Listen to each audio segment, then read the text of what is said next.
오늘 우리가 민수기 4장을 읽었는데 어떠한가요? 좀 어렵지 않습니까? 얼핏 보면 이 성막을 옮길 때 꼭 알아야 할 지침처럼 보입니다. 누가 무엇을 막고 누가 무엇을 덮고 누가 무엇을 매야 하는지 자세하게 적혀 있죠. 그런데 이 말씀은 단순히 성막을 이동하는 이야기가 아닙니다.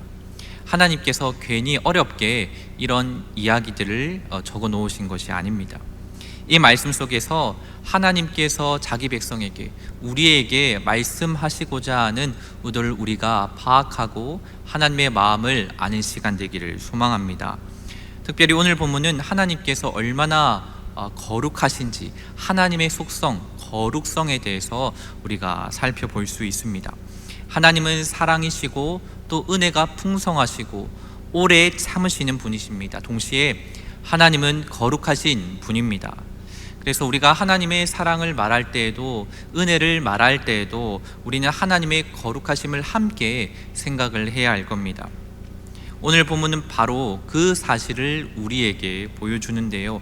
요한계시록 4장 8절에 보면 내 생물이 밤낮 쉬지 않고 찬송을 하는데, 찬송 내용이 거룩하다 거룩하다 거룩하다 주 하나님 곧 전능하신 이여, 계속적으로 거룩하다 거룩하다 거룩하다 전능하신 이여 라고 찬송을 합니다.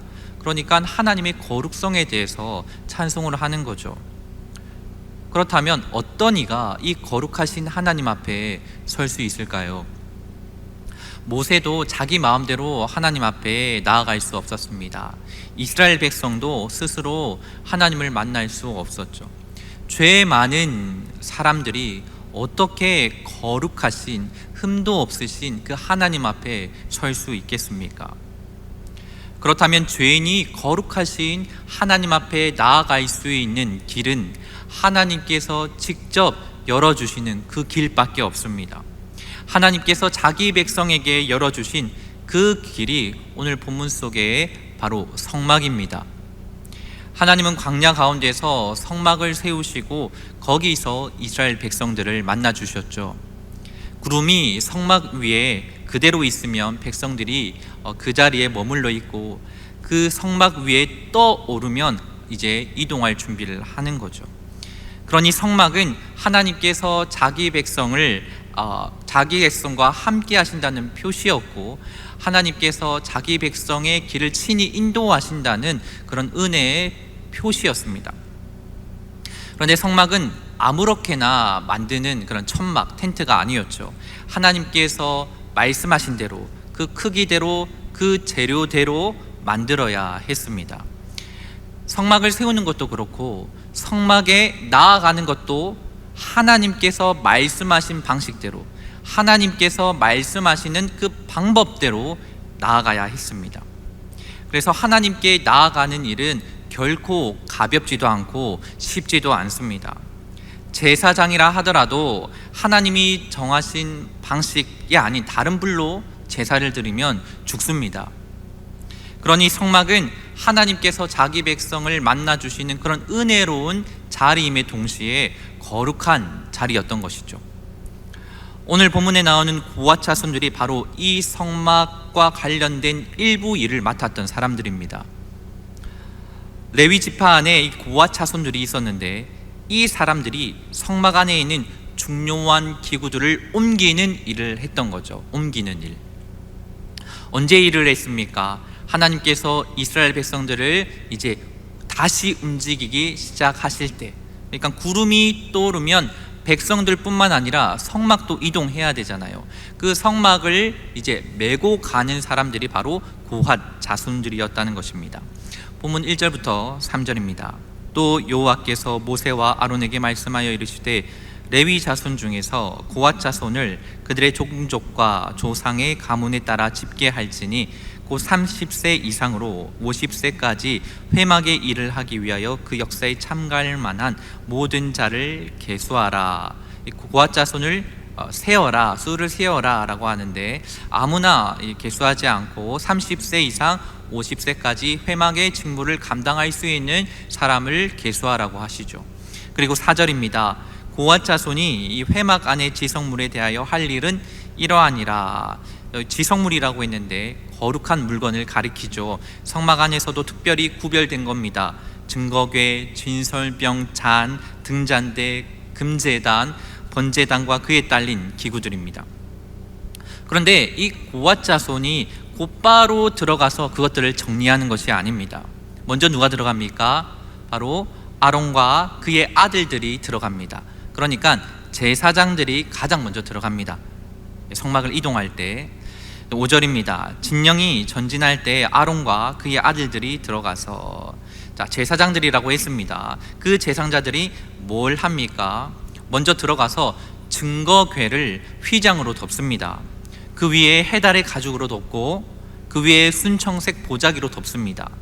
진설병 상도, 등잔대도, 금제단도, 번제단도 정해진 방식대로 싸고 이렇게 이동할 준비를 하는 거죠.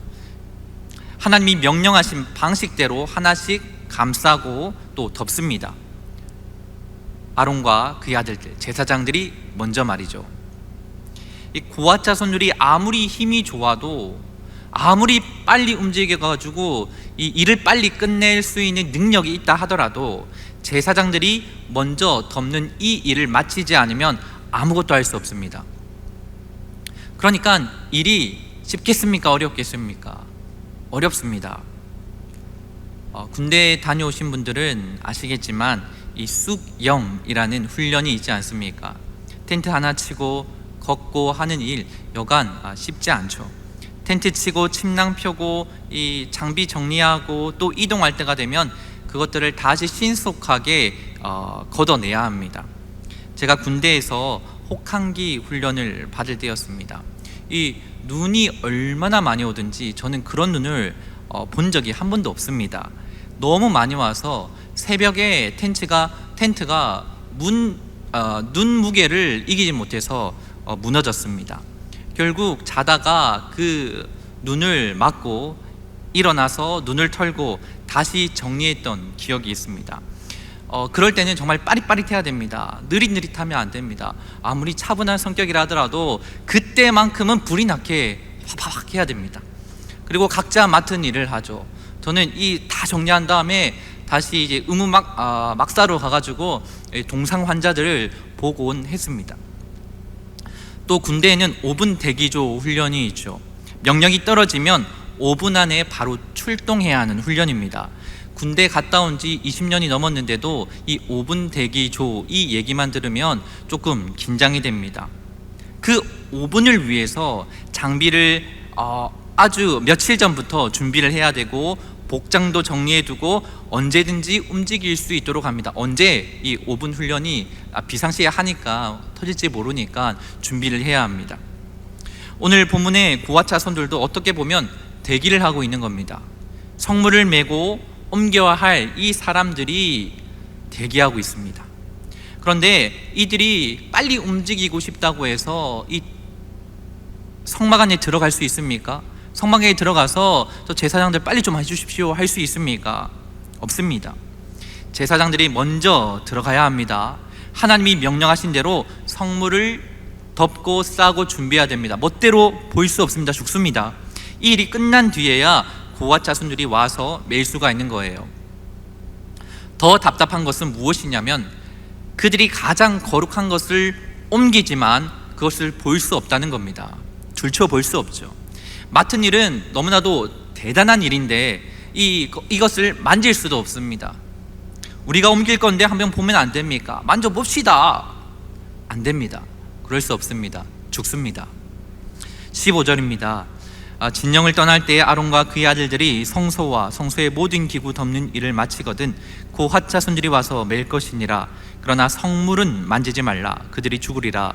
회막 물건 중에서 이것들은 고앗 자손이 맬 것이며 20절도 이렇게 말씀합니다. 그들은 잠시라도 들어가서 성소를 보지 말라. 그들이 죽으리라. 그들이 하는 건 매는 겁니다.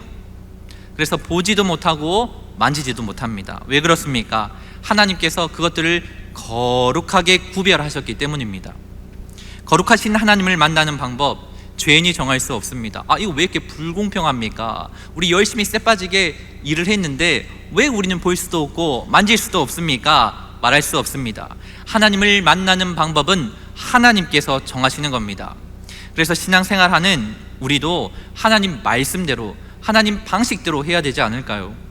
하나님께서는 나의 중심을 보신다고 했으니까 빡빡하게 굳지 맙시다. 하나님은 중심을 보십니다. 맞습니다. 하나님은 중심을 보십니다. 그러나 성경은 내 마음이 괜찮다면 다 용인될 수 있다라고 말하지 않습니다. 하나님은 거룩하십니다.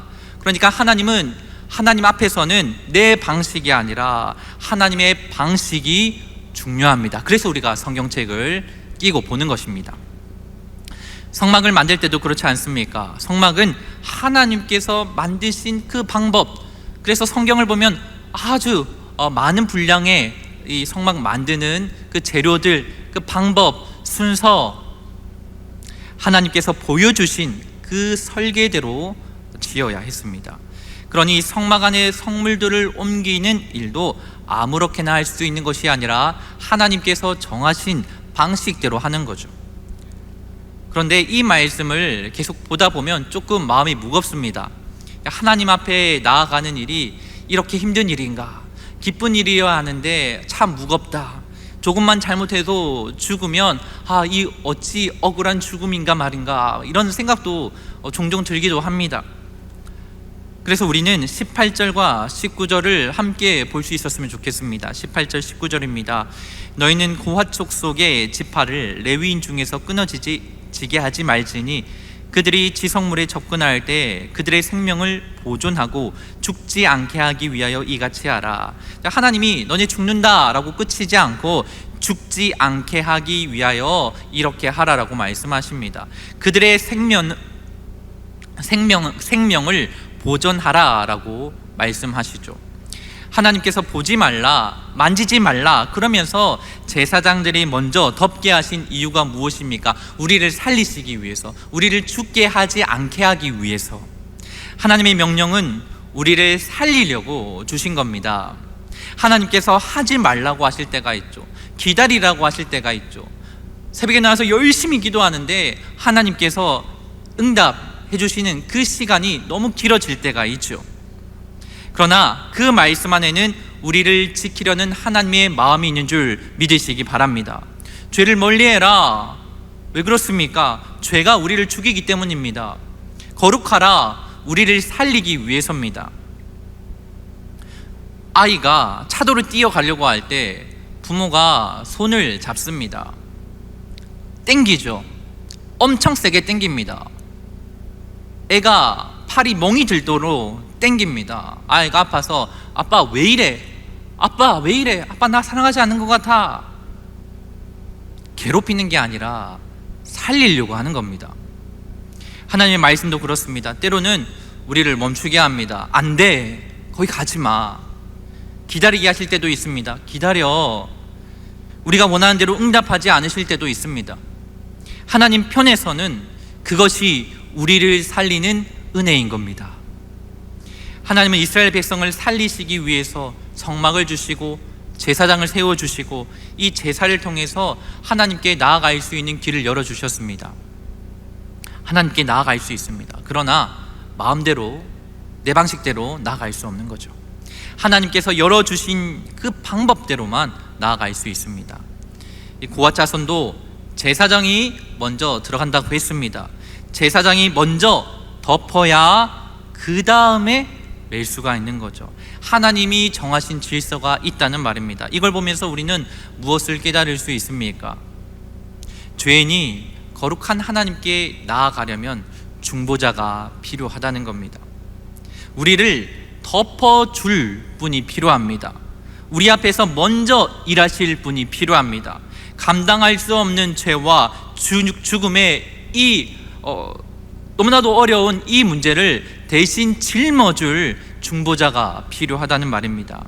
하나님은 가장 놀랍고 실현하기, 우리로서는 이해하기 어려운 방법을 쓰시죠. 그 방법이 무엇입니까?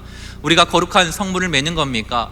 우리가 하나님 명령하신 대로 이 보자기를 덮는 겁니까? 아닙니다. 하나님께서 여신 길은 단 하나입니다. 독생자 예수 그리스도께서 십자가에서 우리를 위해서 물과 피를 쏟는 방법, 그 한 가지밖에 없습니다. 예수님께서 우리의 중보자 되셔서 우리의 죄를 담당하신 줄 믿으시기 바랍니다. 예수님께서 피 흘리심으로 거룩하신 하나님께 나아갈 수 있는 길을 활짝 열어주셨음을 믿으시기 바랍니다. 그래서 우리가 하나님께 나아갈 수 있는 것은 내가 착해서, 내가 의로워서가 아니라 예수님께서 우리의 씻을 수 없는 죄를 친히 담당하시고 덮으시고는 우리 대신 죽으셨기 때문입니다. 은혜로밖에 설명할 수 없죠. 우리가 한 건 하나도 없으니까요. 히브리서 4장 16절입니다. 그러므로 우리는 긍휼하심을 받고 때를 따라 돕는 은혜를 얻기 위하여 은혜의 보좌 앞에 담대히 나아갈 것이니라. 너무나도 큰 혜택을 받은 우리입니다. 예수님 안에서 은혜의 보좌 앞에 담대히 나아가는 사람입니다. 그래서 우리가 임예송 할 때 은혜의 보좌 앞으로 담대히 나아갑시다 이렇게 선포하는 것 아니겠습니까? 우리가 부족해도 나아갈 수 있고 내 자신이 부끄럽기 그지없어도 회개하며 하나님께 나아갈 수 있습니다. 왜냐하면 우리의 담대함은, 우리의 강함은, 우리의 강건함은 우리에게서 나오는 것이 아니라 예수 그리스도께 나오기 때문입니다. 그러나 우리 성도 여러분, 우리가 한 가지 생각해야 될 것이 있습니다. 예수님 때문에 담대히 나아갈 수 있다고 해서 하나님을, 그 거룩한 하나님을 우리가 가볍게 여길 수 없는 겁니다. 은혜로 나아간다는 말은 아무렇게 나아가자, 슬리퍼 신고 나아갈 수 있다, 아니죠. 예수님께서 길을 열어주셨다는 말은 내 방식대로 하나님께 나아갈 수 있다는 뜻이 아닙니다. 오히려 하나님의 아들이 피 흘려서 열어주신 길이라면 우리는 그 길 어떻게 생각하고 어떻게 받아들여야 합니까? 소중하게, 귀하게 여겨야 합니다. 예수님께서 나의 죄를 친히 담당하셨다면 죄 더 이상 가볍게 여길 수 없습니다. 예배를 더 가볍게 여길 수 없습니다. 고아차손은 거룩한 성물을 맡았지만 자기 방식대로 할 수 없었습니다. 보고 싶다고 보고, 만지고 싶다고 만질 수 없었습니다. 하나님이 정하신 방식대로. 우리는 어떻습니까? 예수님 안에서 하나님께 은혜 보좌 앞으로 담대히 나아갈 수 있는 그 길이 열렸습니다. 그러니 우리는 더 이상 매지 않아도 됩니다. 어렵게 무겁게 매지 않아도 됩니다. 보자기 덮지 않아도 됩니다. 동물을 잡아서 각을 뜨지 않아도 됩니다. 피를 흘리지 않아도 됩니다. 하지만 그렇다고 해서 하나님을 향한 우리의 마음, 이 경외하는 마음이 없어지는 건 아닙니다. 오히려 더 깊이 하나님을 경외해야 할 줄 믿습니다. 왜냐하면 우리 예수님께서 우리를 위해서 피 흘리셨기 때문입니다. 그래서 우리는 무뎌지는 것을 조심해야 되겠습니다. 저도 이 말씀 앞에서 제 자신을 돌아봅니다. 하나님께 나아가는 은혜 너무 쉽게 여기고 있지 않은가? 목사라고 해서 이 예배 드리면 하나님께서 받아주신다고 착각하고 있지 않은가? 정작 거룩하신 하나님 앞에서 선다는데 두려움 없이 앉아있는 건 아닌가? 그런 마음이 듭니다. 처음에는 은혜가 너무 감사한데 시간이 지나면 당연하게 느껴질 때도 있습니다. 처음에는 예배가 두렵고 귀하고 너무 감격스러웠는데 시간이 지나면 습관처럼 느껴질 때가 있죠. 처음에는 죄가 너무나도 찔려서 가만히 앉아있을 수 없었는데, 그럴 때가 있었는데 점점 아무렇지 않게 되는 때가 있습니다. 그런데 소망이 있는 것은 그런 말씀 앞에서 마음이 찔리는 것도 은혜인 것 같습니다. 죄에 대해 불편한 마음이 드는 것도 은혜고, 하나님 앞에서 다시 두려운 마음이 드는 것도 은혜입니다. 아직 하나님 앞에서 마음은 살아있기 때문입니다. 성도 여러분, 하나님은 거룩하십니다. 그리고 우리는 예수님 안에서 그 거룩한 하나님께 담대하게 나아갈 수 있습니다. 그러므로 담대히 나아갑시다. 그러나 가벼울 수는 없습니다. 은혜로 나아갑시다. 그런데 내 방식은 안 됩니다. 내가 이렇게 신앙생활을 했으니까 우리 교회는 이렇게 전통이 있으니까 우리의 방식 아닙니다. 예수님께서 열어주신 길을 붙들고 감사함과 이 말씀이 우리의 나침반이 되어서 하나님 앞에 서는 저와 여러분이 되기를 소망합니다. 말씀을 맺겠습니다. 민수기 4장은 성막을 옮기는 규례입니다. 그러나 단순한 이사 내용이 아니죠. 이 말씀은 거룩하신 하나님 앞에서 죄인이 어떻게 설 수 있는가 말해줍니다. 고앗 자손은 지성물을 맡았지만 마음대로 뭔가 할 수 있는 게 없었습니다. 먼저 제사장들이 들어가서 덮어야 했고 하나님이 정해주신 그 방식대로만 해야 했습니다. 하나님은 그 이유를 분명히 말씀하시죠. 그들의 생명을 보존하고 죽지 않게 하기 위하여. 말씀대로 가는데, 말씀대로 실천하는데 우리가 죽을 수 없습니다. 하나님께서 정해주신 이 말씀대로만 가면 하나님께서 우리를 보존하시고 우리의 생명, 영생을 끝까지 책임져 주심을 믿으시기 바랍니다. 하나님은 우리를 밀어내려고 이 말씀을 주신 것이 아닙니다. 살리려고 주셨음을 믿으시기 바랍니다. 거룩하신 하나님 앞에서 죄인이 죽지 않고 살 수 있도록 우리에게 말씀을 주셨습니다. 예수 그리스도를 주셨습니다. 예수 그리스도 안에서 완전히 그 길이 열린 것이죠. 우리의 중보자 되셨고 우리의 죄를 담당하셨고 우리를 다스리시는 우리의 왕, 그분께서 하나님께 나아갈 수 있는 길을 열어주심을 기뻐합시다. 예수님 안에서 담대합시다. 담대히 나아갑시다. 그러나 가볍게가 아니라 경외하는 마음으로 납작 엎드립시다. 하나님 앞에 납작 엎드리는 것은 수치스러운 엎드림이 아니라 위대한 굴복임을 믿으시기 바랍니다. 우리를 살리신 은혜를 기억하며 거룩하신 하나님 앞에 감사함과 경외함으로서는 모든 성도님들 되시기를 주님의 이름으로 축복합니다.